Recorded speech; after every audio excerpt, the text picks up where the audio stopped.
Diyos, kailangan namin ang patak ng pagpapala. Bumagsak nawa sa amin, tatag sa pagpapala. Sigla'y manunumbalik at sa pinagpalang lupa, buhos ay maririnig ng sumiyaya. O Diyos, kailangan namin ang patak ng pagpapala. Bumagsak nawa sa amin, dahil sa pagpapala.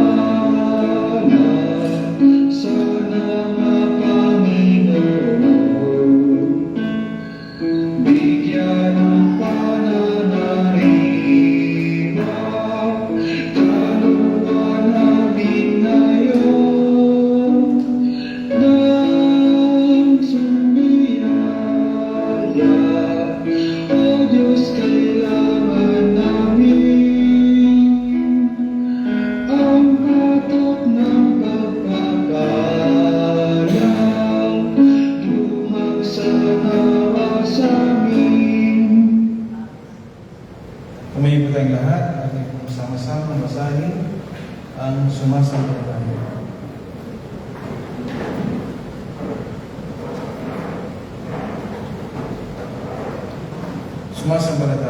Sumasampalataya ako sa Diyos Amang makapangyarihan sa lahat na lumalang ng langit at lupa at kay sa Kristo mugtong na anak niya at ating Panginoon, na sa iwanan ng Espiritu Santo, inanak ni Birhen Maria, nagdusa sa hatol ni Poncio Pilato, pinako sa krus na matay at ibigin, buha sa sarong patay, sa ikatlong araw ay nabuhay na gabi, kumakat sa langit at tuklok sa kanan ng Diyos Amang makapangyarihan sa lahat. Mula na po ang maparito, ang buwan ng matay at yung patay. Sumasampalataya ako sa Espiritu Santo, sa kanyang sa isang parangatan, sa kulungan ng matang binalik ng Diyos, sa patawaran ng kasalanan, sa malingkod ng buhay ng katawan, at sa buhay ng lahat. Awin po natin, we will hold the Mass.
Bukas po, Hebrews 13:5-6.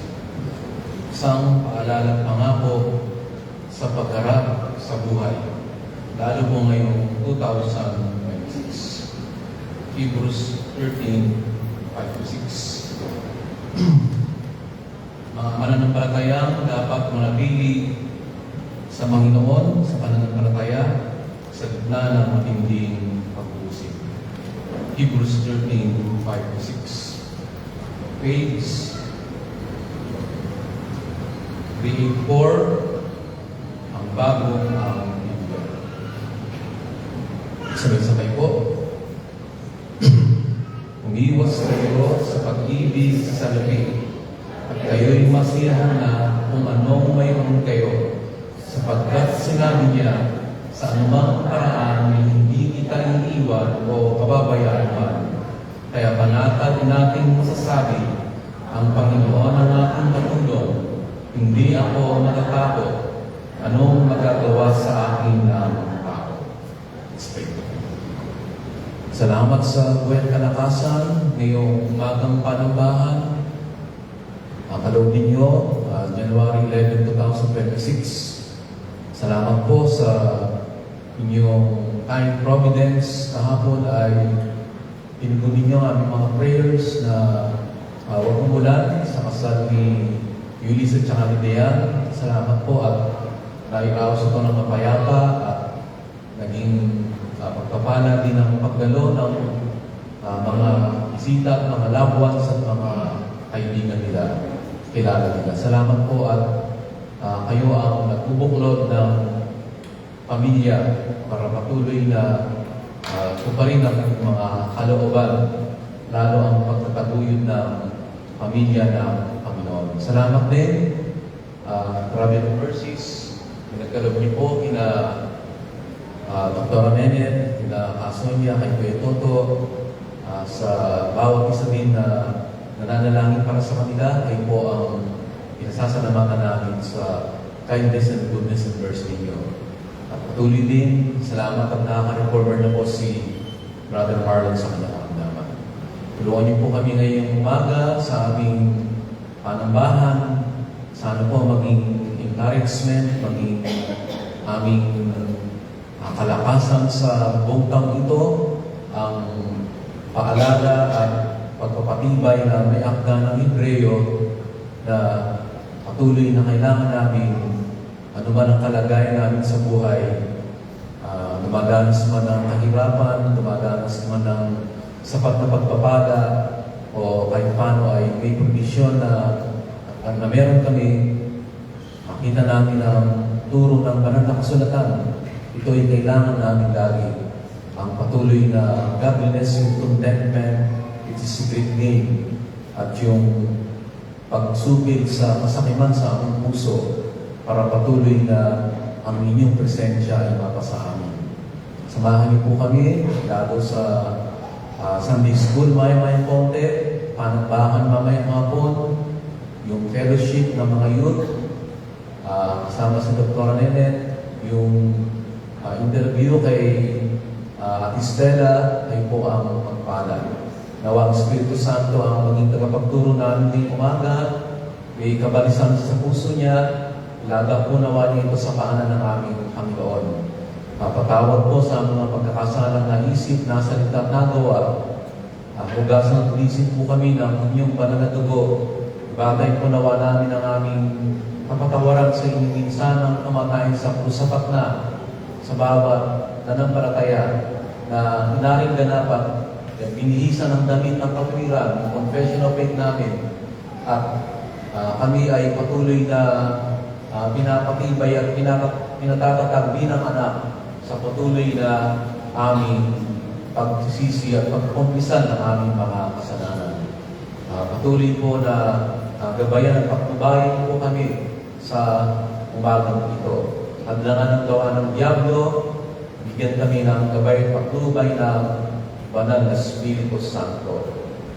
Inaalala din namin ang gawain sa Pampanga, tulungan si Pastor Romilly sa pangangaral sa iglesia doon.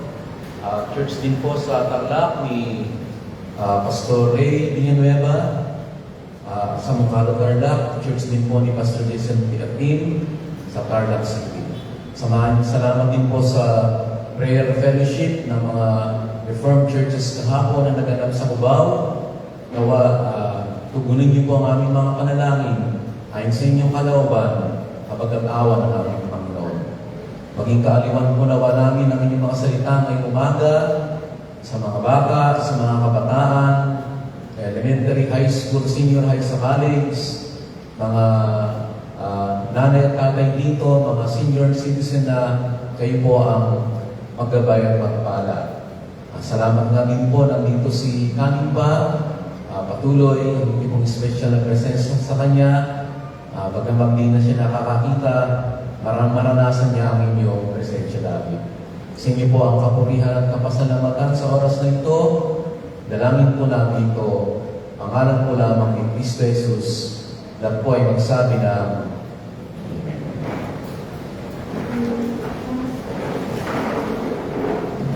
sa kasagsagan po ng hearing ng ICI, yung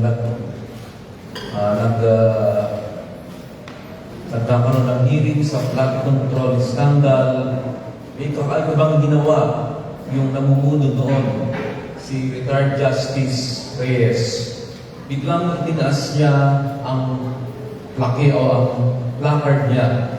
Sabi niya doon sa nakalagay sa placard niya, dahil napakaraming kaban ng bayan ang nananakaw ng mga tao, ng mga DPWH, ng mga politician, ng mga iba-ibang mga tao sa gobyerno. Sabi niya, we need love. Kailangan natin ng pag-ibig. Dahil ito sa isang hindi mananampalataya na retired justice, we need love. Sa isang banda, tama po siya, pero sa isang banda, kung dinifine niya yung we need love sa Ten Commandments, makakarating siya sa ikasampung utos. Ano ba yung ikasampung utos?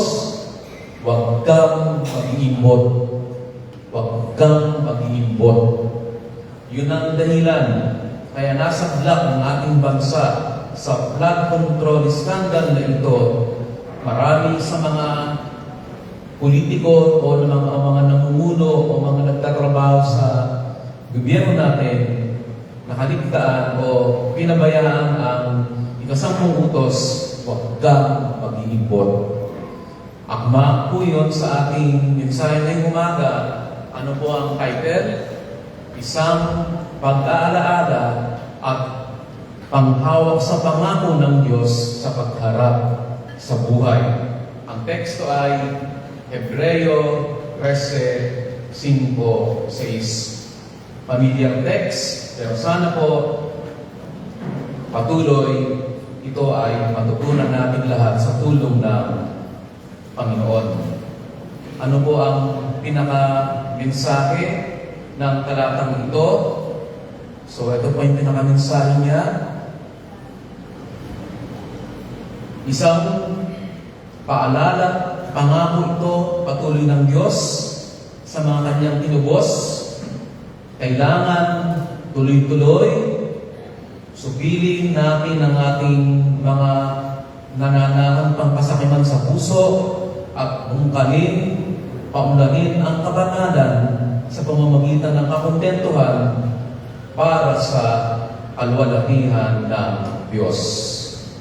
As believers, saved by grace, it is our constant duty, it is God's constant reminder for us to continually mortify, put to death our remaining sin, greed from the heart, and positive graces, cultivate godliness with contentment, through God's help for the glory of God. Yun ang tinuturo ng talatang ito. Ano po ang nangyayari sa aklat ng Hebreo? Sila po ay nasa matinding pag-uusig ng pananampalataya. Sila yung iniusig ng mga pagano o ng mga Hudyo na panatiko, yung mga Kristiyano sa Iglesia ng Panginoon, kaya maraming tumalikod. Tawag po doon ay nag-apostatize. Nagbalik sila sa dating reliyon nilang Judaismo. Dahil doon, ang mga natira pang mananampalataya sa Iglesia ay may nagbabantang sa puso nila, may nagbabantang panganib. Baka sila rin ay gawin nila iyon. Huwag, sabi ng may akda, manatili kayo kay Kristo. Panghawakan ninyong pananampalataya. Higit si Kristo kay Moises sa mga anghel, sa handog seremonyang pamudyo. Ang lumang tipan, hihigitan niya ng bagong tipan. Ang kaligtasan ay sa pamamagitan lang ni Kristo. Huwag niyong pababayaan. Yung message last Sunday, dahil meron tayong kay dakilang kaligtasan. Kung naghintay lamang po sila ng 10 years, 10 years mga kapatid, kasi AD 60, nagkaroon ng tinatawag na apostasy sa loob ng iglesia. Pero nung AD 70, pinawasak ng Panginoon ang templo ng Jerusalem para patunay hindi Judaismo ang pundasyon ng pananampalataya, kundi ang pananampalatayang Kristyanismo. Kaya po, isinulat ang mga talatang ito. By the way, itong 13 chapters kung ito ay isang sermon lang. Akala po ninyo mahaba na yung sermon na isang oras. Itong 13 chapters na ito, isang birada lang tinuro ng mayakda. Ibig sabihin, kailangan. At the time of apostasy, maraming nalalamig at tumatalikod, kailangan ang salita ng Diyos. Yun ang in-emphasize natin sa kasalkapon kay Ulysses at Dayan. Mahalaga ang salita ng Diyos. Ito ang pundasyon ng pananampalataya, our rule of faith and practice. Then kailangan mo to sa buong taon na ito. Hindi lang po dinididing struggle of covetousness at cultivation of godly contentment. Pwede din i-address dito. Anumang struggle natin na kahinaan o kasalanan sa buong taon, kailangan natin supilin din po. Patayin sa tulong ng Espiritu Santo. So, tatlong bagay ang ating titignan. Meron po tayong pang-araw-araw na katungkulan. Tingnan ng talata, Hebrews 13:5a. Patayin, supilin ang aking nananahan pangkasakiman sa puso at laging makontento sa buhay sa tulong ng Panginoon. Pangalawang punto, may dahilan. Bakit? Yung compelling reason, ba't mo gagawing patuloy, supili ng kasakiman at laging makontento sa buhay? Dahil may pangako ang Diyos. Anong pangako niya sa Hebrews 13:5b? Sabi niya, I will never leave you nor forsake you.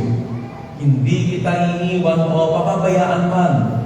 Then, panghuling punto, may practical fruits ito. May kukumpisal ang isang pananampalataya o ang iglesia kapag nasunod natin ang mga utos na ito. Ano yun? Yung ikukumpisal natin, sasabihin natin lagi, Diyos ang aking katulong, wala akong takot sa tao.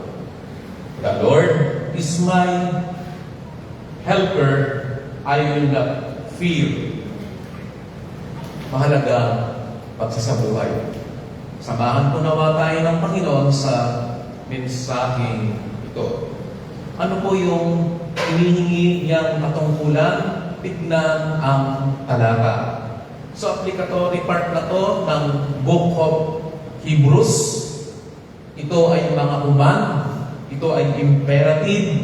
Hindi ito pakiusap. Hindi sinasabing, please gawin mo naman. Pwede bang gawin mo to? Hindi siya nakikiusap. Nagpo-command ng Diyos.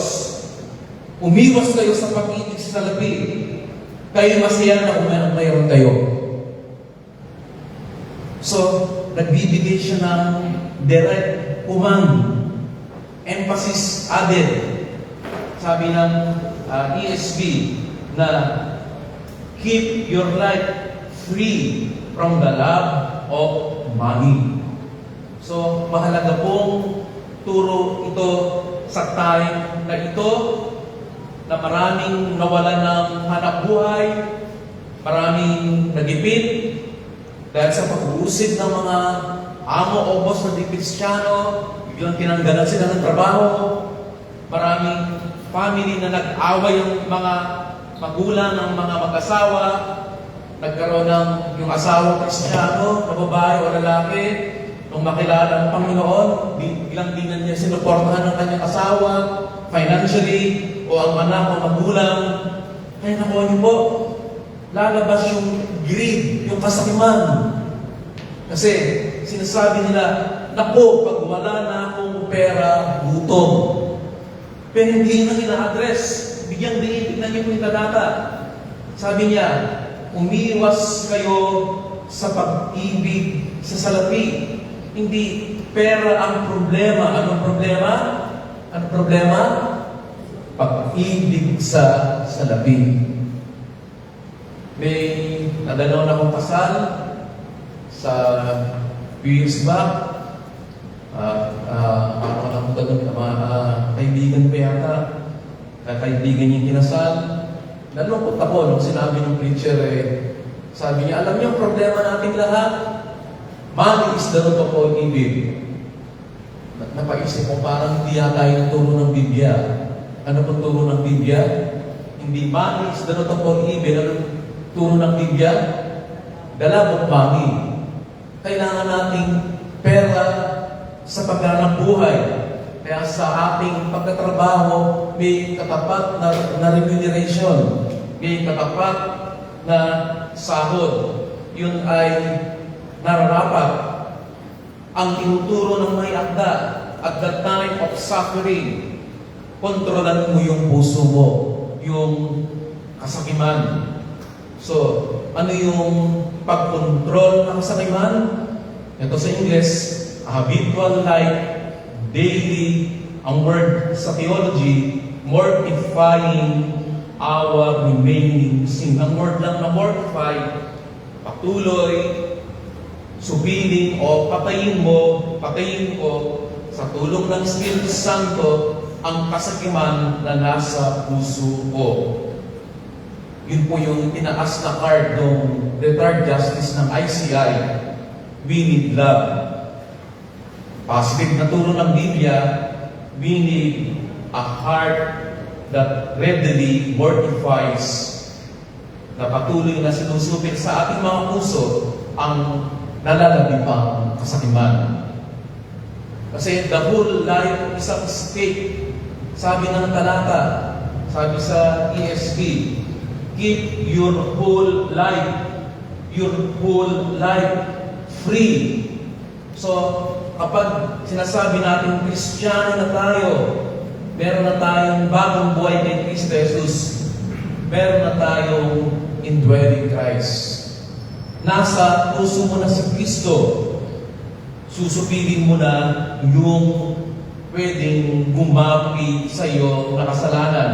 Dito, na-address ang kasakiman. Kaya, para ma-address ito, daily, weekly, monthly, yearly, kailangan na habit. Hindi po sinasabing forever masusupin na natin ito. Ito ay daily battle of sin. A habitual life of crucifying, mortifying greed in our hearts. Kasi sa Biblia, may halimbawa bakit napahamak si Gehazi. yung kanang kamay na propeta, ni Propeta Elias. Ano ba si Elias? May kanang kamay siya na si Gehazi. Pinagaling niya si Naaman sa Ketong, sa Syria. Tapos sa tuwa ni Naaman, bibigyan niya sana ng regalo si Propeta Elias. Sabi ng Propeta Elias, hindi ako tatanggap ng regalo. Ang pagpapagaling ko sa iyo ay a gracious gift of the Lord. Narinig yun ni Gehazi. Nung paalis na si Naaman, hinabol ni Gehazi. Hindi pinapasabi ko, wala yung propeta. Pwede ko bang bigyan niyo ng ilang pirasong damit at ilang pirasong pera? Pero hindi mumura yung damit, ang binigay mamahaling damit at malaking halagang pera. Pinago ni Gehazi sa kanyang taguan. Paglapit niya kay Propeta Elias, Gehazi, anong ginawa ko? Ba't ka nagsinungaling? Ba't ka nag-ibot? Sabi ng hatol ng Diyos sa Panginoon kay Gehazi, yung ketong na pinagpagaling ko sa kanya, ililipat sa iyo ng Diyos. Dahil sa kasakiman, consequences of his sin, naging leper siya. Sayang. Kasi kapag kanang kamay ka ng propeta ng lumang tipan, nasa School of Prophets ka, possible candidate ka na magiging next prophet. Sinayang niya. Ang dami niya ng alam na salita ng Diyos. Sinayang niya. Dahil sa kasakiman ng kanyang puso. Then, classic example sa New Testament, sino ang nagtaksil sa Panginoong Hesus? Si Judas Iscariote. Bakit siya nagtaksil? Dahil sa kasakiman. John chapter 12 verse 6. Unique verse. Hindi dahil si Judas Iscariote ay appointed to become naging taksil. Hindi.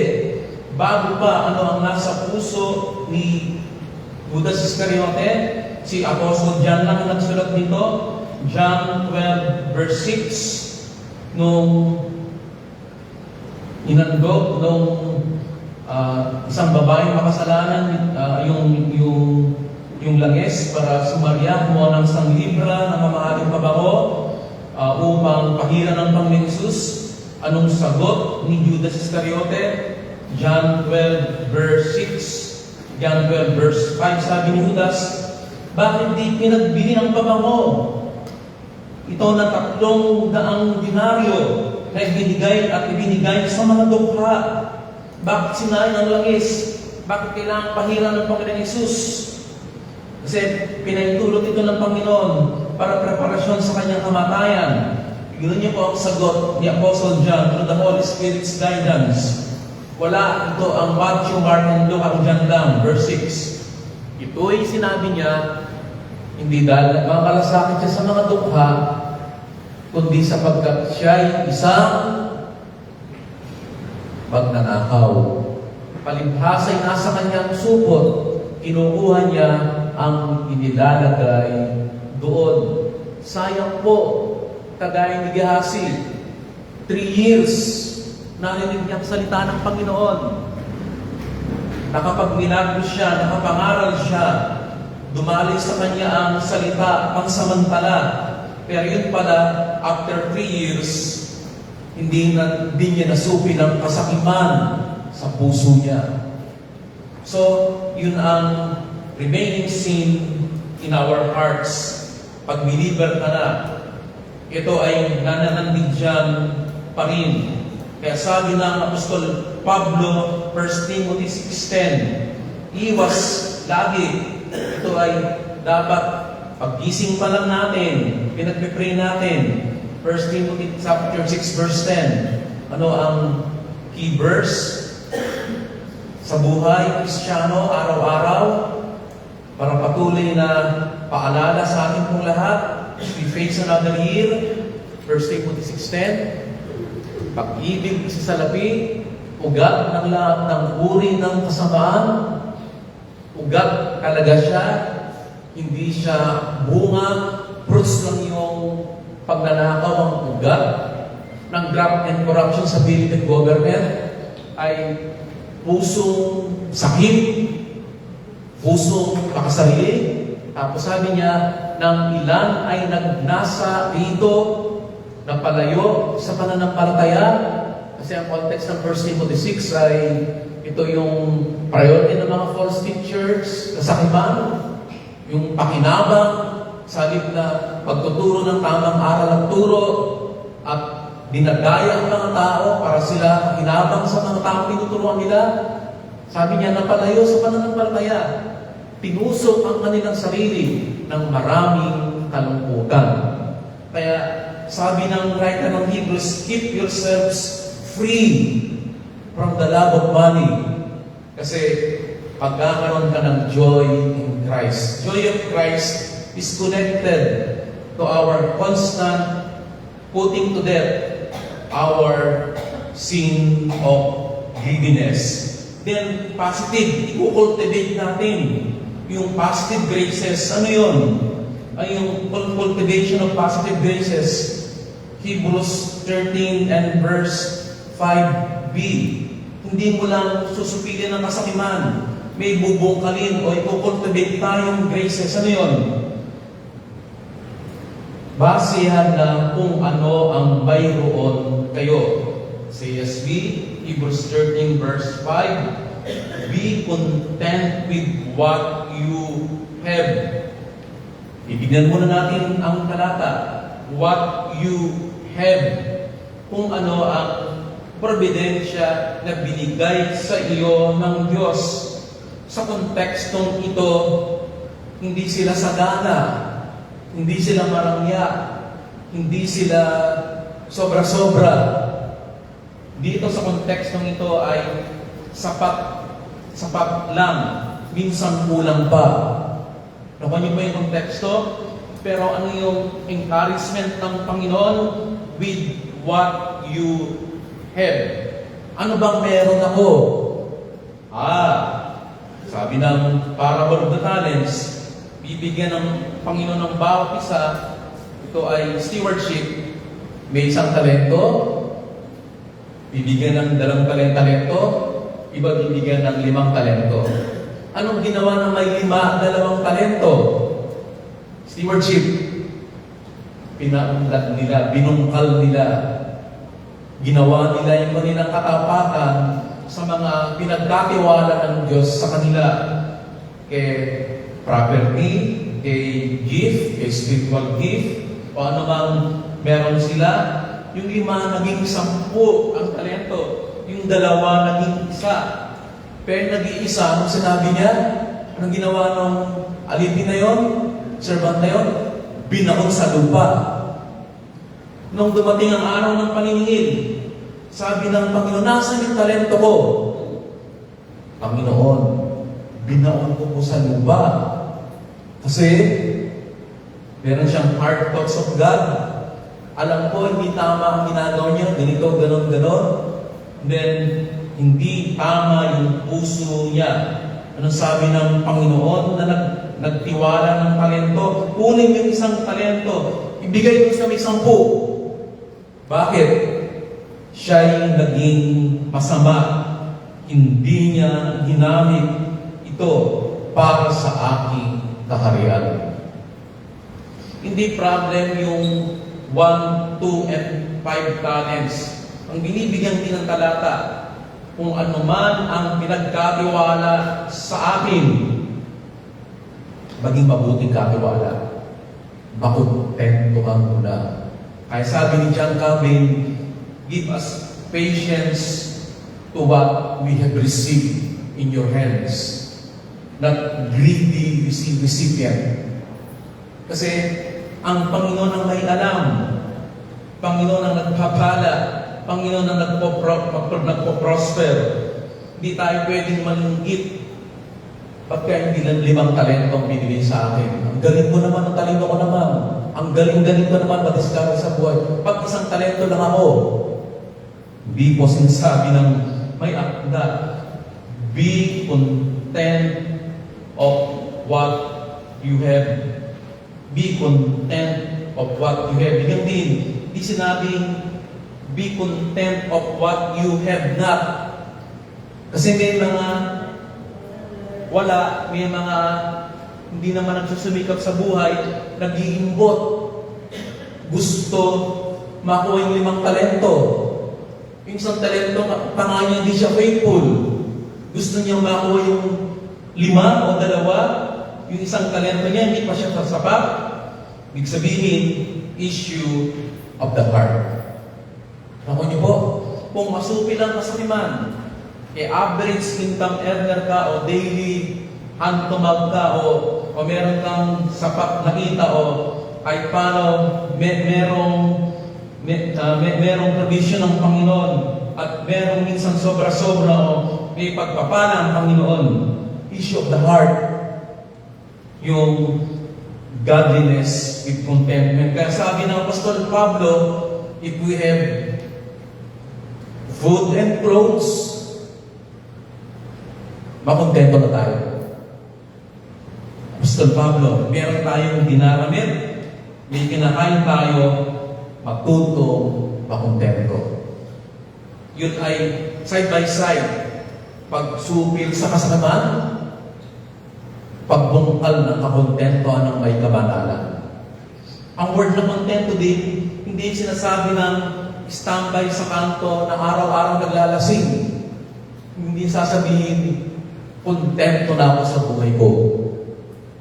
What? Araw-araw naglalasing, hindi nagtatrabaho. Biglang, pare, birthday ni kumpare. Minsan, wala namang event, mag-iinuman na. Hindi siya gano'n. Hindi yun ang kakontentohan. Yung kakontentohan, after a hard day's work and labor, ano man ang provision ng Panginoon sa provision ng Diyos sa paghahanap buhay, masaya ka. Siyang nagbigay ng talento, siyang nagbigay ng lakas, siyang nagbigay ng provision. Makapag-provide tayo sa ating mga family, honest to goodness, good work.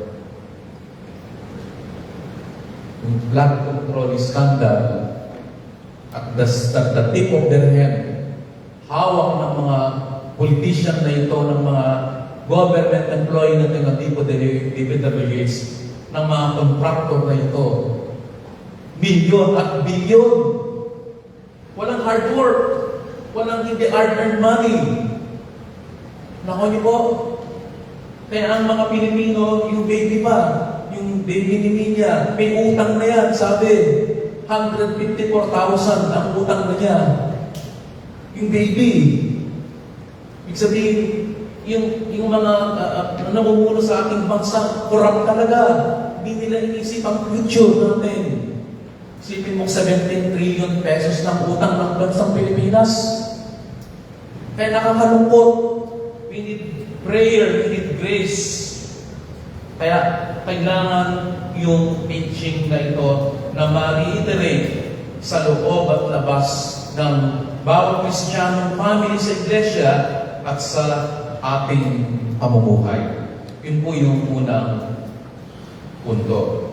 And then, sa pamamagitan lang ng Espiritu natin po ito magagawa. Kasi by nature, we will be covetous. By nature, hindi natin bubungkalin ang kakontentohan ng may kabanalan. Kailangan natin siya. Kaya lagi, ang direct command na ito, Augustine, O Lord, command us. Pero sabi ni Augustine, in your command, give us thou what you command. Command what thou give us what thou command. Panginoon, utusan mo kami, pero bigyan mo kami ng tulong, may pamuhay ito. Sa Space Another Year, hindi natin alam ang kaharapin. Subihin natin ang kasakiman patuloy sa ating mga puso. Pagkaroon tayo ng kakontento, anong may kabanalan, higit na pakinama. Yun po yung unang punto. Then, compelling reason. Bakit? Sabi ng may akda. Sila, existence lang. Pero anong pangako ng Panginoon sa kanila? Verse 5b, sa anumang paraan, hindi kita iiwan o pababayaan man. I will never leave you nor forsake you. Saan galing na may akda yung salita na yan? Galing kay Moises. Sa Deuteronomy chapter 1 verse 9. Mamamatay na si Moises. Iiwan na niya ang pamumuno kay Joshua. At i-conquer niya yung mga tribes na nandoon dahil yung pangako ng Panginoon, yung lupang pangako, doon titira ang kanyang piniling bansa. At kailangan niya ng courage to lead, to conquer the enemies. Ginamit ito ni Moises. Kagaya ng pangako ng Panginoon sa akin, Joshua, hindi kita iiwan o pababayaan man. At nagawa ko yun ni Joshua. Read the book of Joshua. Ang doon, nagtagumpay si Joshua hanggang pagtanda niya. Dahil ni Caleb, nagtagumpay sila. They kept obeying God's command. Kinuha ito ng writer ng may akda, dinala niya sa bagong tipan, sa konteksto ng paglaban sa apostasy. I will never leave you nor forsake you. So ito po siya. Theologically speaking, ito ay para sa mga believer ng New Testament. Bagamat hindi na natin maririnig ito ngayon. Kasi direct voice ito ng Diyos through Moses to Joshua. Ito ay promise has been fulfilled ngayon through the indwelling person of the Holy Spirit. The indwelling person of Christ at the moment of conversion. Kapag sumampalataya na tayo kay Kristo Jesus, may pangako na presensya. Ephesians 1 verse 13. Kaya sana makilala mong lubos ang Ebanghelyo at sumampalataya ka kay Kristo Jesus. Kasi Ephesians 1:13, sa Kanya kayo naman nakarinig ng salita ng Ebanghelyo ng inyong kaligtasan, kayo na sumampalataya sa Kanya, tingnan niyo po, tinatakan ng pinangakong Espiritu. Siya ang katibayan ng ating mana hanggang katutubos ng pag-aari sa ikapupuri ng Kanyang kalwalhatian. Kaya Romans 8:9-11, unang kaloob ng kaligtasan, mananahan na sa ating lahat, sa mga nanampalataya na sa Ebanghelyo, yung presensya ng banal na Espiritu Santo. Kaya intact yung teaching, yung sinusulatan ng mga recipient ng Book of Hebrews, I will never leave you nor forsake you. In reality, nasa inyo na yung banal na Espiritu at paniwalaan niyo ito, hindi po kayo iniiwan o pababayaan man. Lalo sa panahon ng pagsubok sa buhay. Hindi po siya conditional. Hindi sabing, I will never leave you nor forsake you if dapat kang maging faithful muna. Gawin natin na finance faithful. So, duty natin yun, yung faithfulness. Ito ay declarative statement. Kapag na kay Kristo Jesus na tayo, hindi po kayo iiwan o pababayaan pa. Kaya, supiling patuloy natin ang kasakiman sa ating mga puso. Kabilang kamay, makontento tayo, pinagkatiwala ng Diyos na provision sa ating buhay. Kasi, naririyan ako. Although we do not see God the Holy Spirit, the Holy Spirit presence is with us daily by faith. Kaya alam mo, Panginoon, nandiyan ka. May kinakaharap akong hamon sa buhay ngayong araw na ito. So this coming year, may kinakaharap may kaharapin tayong hamon sa 2026. Panghawakan po natin ito. Hindi kita iiwan o pababayaan man. Ganun po siya mahalaga. Then, truth siya. Evident siya sa buhay ng Kristiyano. Kaya may promise yung message few weeks back, God's promise of providential care. Iingatan ka niya. Anak ka niya, ama mo po siya. Kaya may prayer of endearment, Abba, Father, ama ko, tulungan mo po ako. O ama, yung illustration niya, yung anak, lulundag sa taas, kunwari lulundag sa taas, huwag mong gawin, no? Alam niya, sasaluhin siya ng tatay niya sa baba. Ganon yun. Sasaluhin ka talaga ng Diyos. Ano man ang pagdaanan mo sa buong taong na darating, I will never leave you nor forsake you. Very comforting words. Very trustful words. Very, tawag natin, very faithful words. Need ng mga sinusulatan ng may akda. Kaya mag-a-apostatize ba sila? Tatalikod ba sila sa pagsubok na padala ng Diyos na pag-uusig? Manatili tayo mga kapatid. Nagsalita na ang Diyos. Pansamantala lang itong ating nararanasan. Magtiyaga tayo, makontento pa rin tayo. Supilin pa rin natin ang nalalabing kasakiman sa ating puso. Kaya daily, sana marinig mo to, hindi naman boses, kundi by faith, maalala mo, in this church dati, Hebrews 13:5, makontento lagi, nang may kabanalan, supilin lagi ang kasakiman sa puso ko, kasi sinabi ng Diyos talaga, hindi ko kayo iiwan, hindi ko babayaan pa. Hindi promise to sa mga believers, promise to sa mga na kay Christ, in union with Christ. There is that compelling name of God, hindi ko kayo iiwan o babayaan pa. Does that strike you as we face another year? Di natin alam ang mangyayari. Buhay pa ba tayo dahil year na ito? Kung loloobin ng Panginoon, padala na siya ng grabing pagsubok, minsan parang mawawala ang faith natin. Hindi naman siguro mawawala yung faith, kundi pagpipray tayo talaga, Panginoon, dagdagan mo po ang pananampalataya ko. Kasi salita mo ito sa akin bilang anak mo ang makita. Lord, sustain mo po ako this coming whole year. Then, testimony of grace ito. Patutuo mo ito bilang Kristiyano. Gagabay siya hanggang wakas.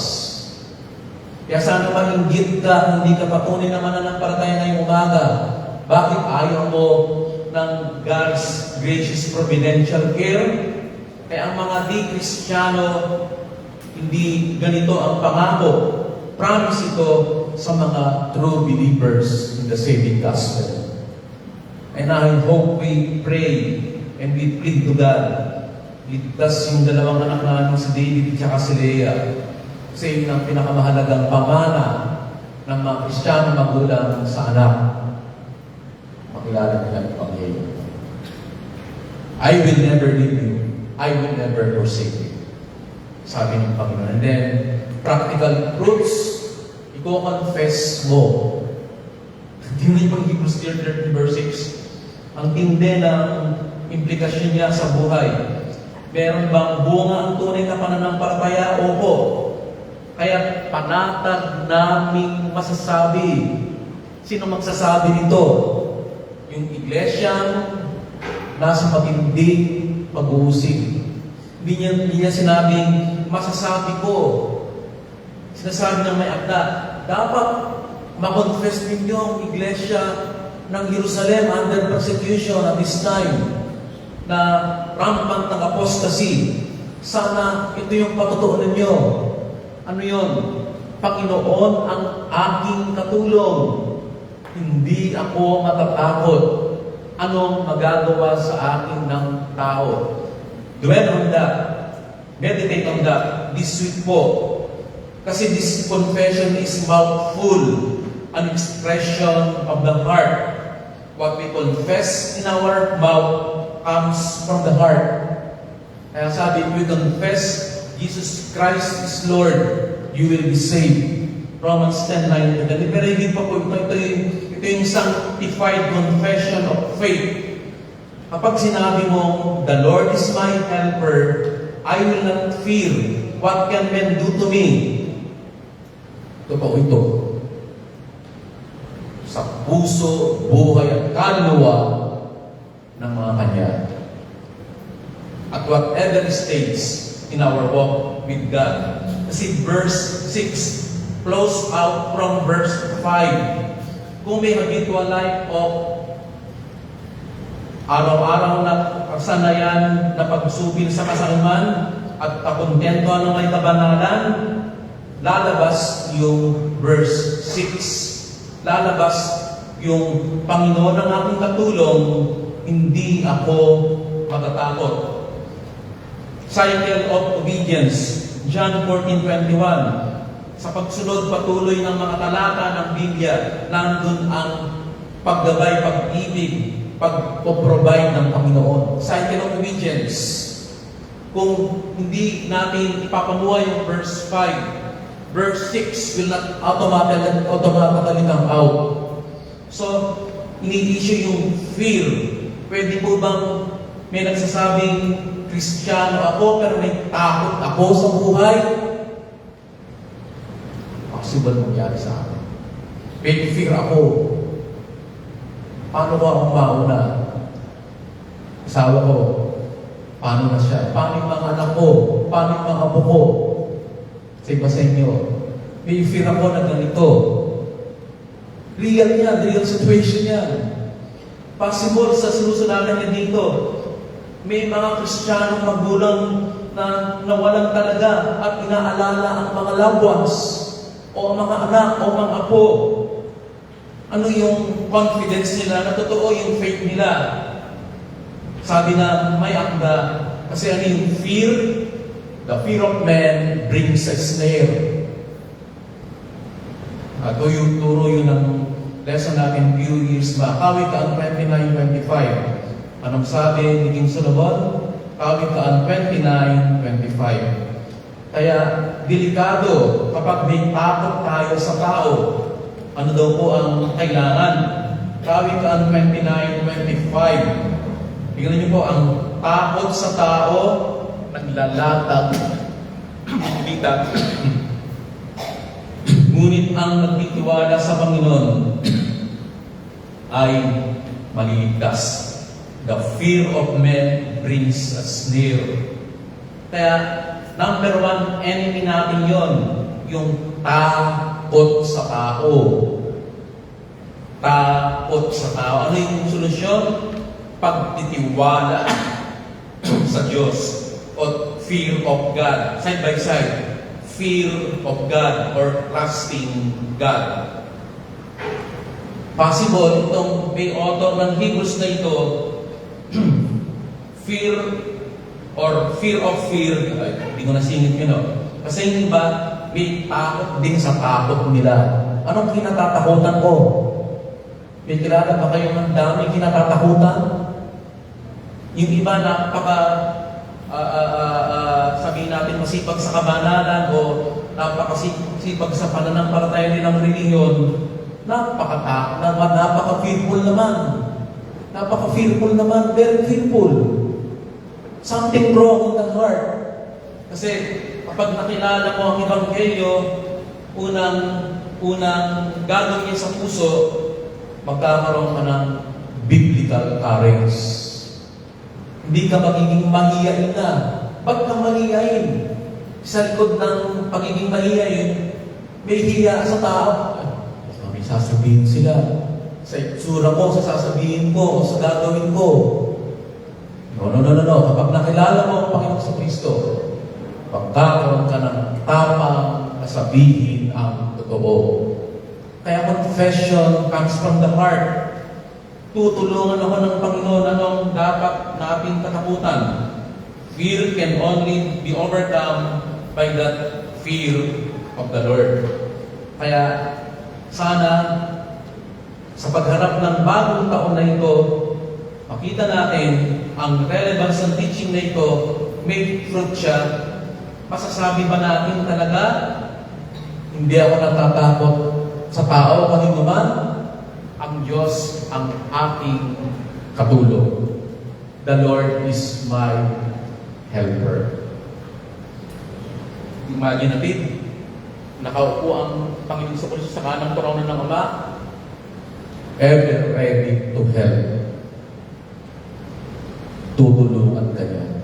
Kumbaga, nag-aantabay siya. Ikaw ito, naglalakad ka sa mundong ito. Nag-aara ka, nagkakasala, nagkakamali, nangihina, nagdulubaybay. Laging nandoon yung kanyang God's helping hands. Nakuha po ba? Nakapaglakad ng konting lakad si Pedro dun sa bagyo na yun sa Matthew 14. Panginoon, papuntay mo ako dyan. Lalampasan na sana sila ng Panginoon Jesus. Naglakad ng konting si Pedro. Pero nung nakatingin siya sa Panginoon Jesus, nakapaglakad sa tubig si Pedro. Pero after some time, nakita niya, ang lakas ng hangin. Ang lakas ng alon sa dagat. Nakalimutan niya tumingin sa Panginoon. Lumubog siyang bigla. Nung palubog na siya, nawakan siya ng Panginoon. Pedro, saan mo yung pananampalataya? Panginoon ang aking tutulong, di ako matatakot sa tao. Pag sa buhay, hindi pagkakaroon ng maraming mga bagay sa mundo o maraming mga masasandalan ang makakatulong sa ating lahat sa pagharap ng bagong taon na ito. Kung di ano po, a heart purified by faith. Acts 15:8-9. Di natin magagawa yung pagsupil sa kasakiman at pagbungkal ng kakontentuhan kundi muna baguhin ang puso mo sa pamamagitan ng pananampalataya kay Kristo Jesus. Gawa 15:9 sa ating pagtatapos. Ayan. Point sa mga believers na lang. Gawa 15:8 and 9. 15:8 ang Diyos na nakakaalam ng puso ng tao ang nagpapakutot sa kanila sa pamamagitan ng pagbibigay sa kanila ng Espiritu Santo na nangyari sa akin. And then verse 9, tayo hindi niya tinanggi sa kanila, nilinis ang kanilang puso sa pamamagitan ng pananampalataya, a heart purified by faith. Kaya kailangan ng saving faith para magkaroon ng tunay na pusong malinis. Kailangan mo si Kristo sa pagharap sa bagong taon na ito. Dahil we are sinful by nature, by birth. Hindi natin kayang magbagong buhay. By our own, hindi natin kayang supilin ng kasakiman o bungkalin ng kakontentuhan. Kailangan mo muna ang pananalig kay Kristo na nagbigay ng buhay para sa iyong katubusan at kaligtasan. Sana lumapit ka sa Kanya ngayong umaga bago mahuli ang lahat. Acts 15:8-9. Sa akin pong mananampalataya, ito ang ating balas sa taong ito. Kasi yung word na balas in a ship, alam ko ito dito ng mga marinero. Sa isang malaking barko, may dapat na pambalanse bakal yun o tubig. Kapag ang barko ay kinargahan ng maraming kargamento, nagiging imbalance siya. Kasi kapag sobrang bigat dito, sobrang bigat sa kaliwa, lulubog. Dinisenyo ang mga barko, merong ballast. Sa iba nilalagyan ng tubig na siya pagbabalanse sa barko. Kahit puno ng karga ng mga tao, ba't hindi nalubog?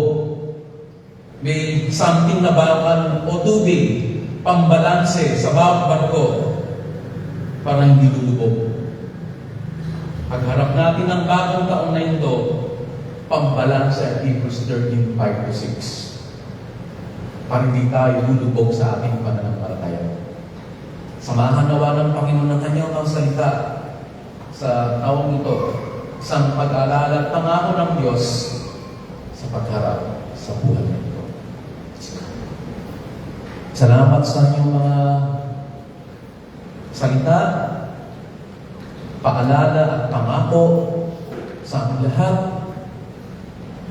O salamat po, hindi kayo Diyos na nagbibigay ng sikreto para wala namin, para harapin ang buhay na magulo, puno ng kasalanan, puno ng kawalang kasiguraduhan. Isa lang po sigurado, kapag na kay Kristo Jesus kami, meron kaming pwedeng panghawakan. Ama namin, kayo anak niyo kami. Hindi ninyo kami iiwan o pababayaan. Kayo ang aming katulong. Anong katatakutan namin sa tao? Sana tulungan po kami na maalala ito lagi, every day of the year, the whole year na ito. Di namin alam ang mangyayari, uncertain. Kayo lang uncertain, kayo lang ang unchanging God. Kayo ang the same Christ is the same yesterday and forever. Then, panghawakan namin ang pangako ninyo as long na tulungan kami, subihin ng kasakiman sa aming mga puso, makontento kami ng may kabanalan lagi. Panginoon, susustinan niyo kami, gagabayin niyo kami, iingatan hanggang makarating yung diyan. Sa mga wala pa kay Kristo Jesus, sana ma-challenge siya, sana maingit siya. Ang laki palang kawalan kung hindi niya makilala si Kristong tagapagligtas. Sana po, maging kaaliwan ito sa aming lahat. Then prayer namin ng mga nag-abroad, lalo po ang mga loved ones na nag-abroad, tulungan niyo po sila, panghawakan din nila ito, mga loved ones. And then salamat po sa gracious providence na nakadalo po muli sina Sonia at Kuya Toto at Dr. Nene para sa pagpapatibay at pagpapalangsin ng aming iglesia. And then, we pray din yung naalala si Ate Eva ngayong umaga, healing verses din po sa kanyang harapan. Pagpalain niyo po ang mensahe nito sa aming lahat. Pangalan ng Panginoon Kristo, dalangin po namin ito. So pagkatapos, tayo po ay pumayo in closing yung wonderful grace of Jesus. Hamang biyaya, wonderful grace of Jesus. Sa mga favorite hymn ko sa pwede kong lakasan.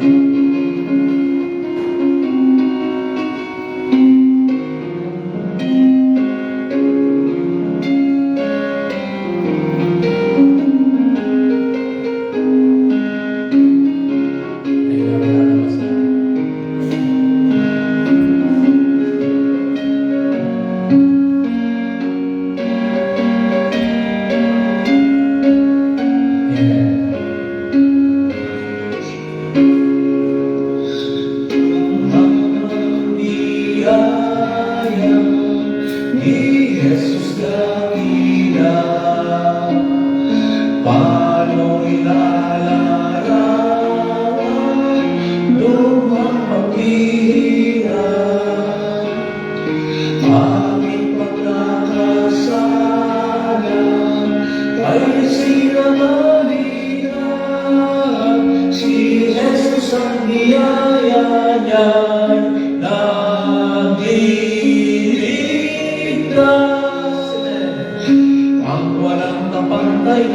biyaya ni Jesus sadyang kay dakila.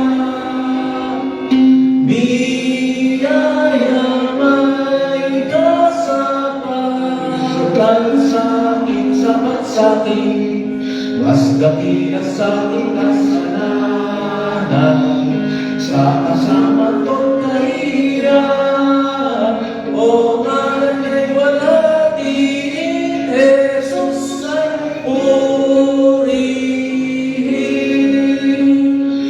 Ang biyaya sa mundo'y lumigaw, nagkaalok ng awa sa napakama. Ang saan lumagapos, maaaring mapigtas, si Jesus ang biyaya niya'y naliligtas. Moro, ang walang kapantay na biyaya ni Jesus sadyang may dakila. Biyaya may kasapagan sa'kin, sapat sa'kin, mas dakila sa'king kasalanan. Sa kasama ko'y kahiyan, o ngalan niya'y wala din, Jesus ay purihin. Ang biyaya, ang lungkot ng luha, maaaring niyang unahin, baguhin tunay niya.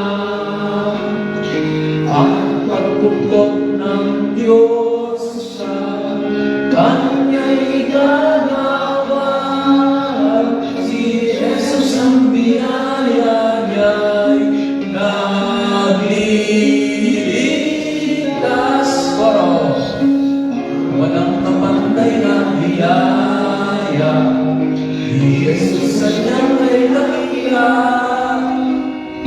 Biyaya may kasapagan sa'kin, sapat sa'kin, mas dakila sa'king kasalanan. Sa kasama ko'y kahiyan, o ngalan niya'y wala din, Jesus ay purihin.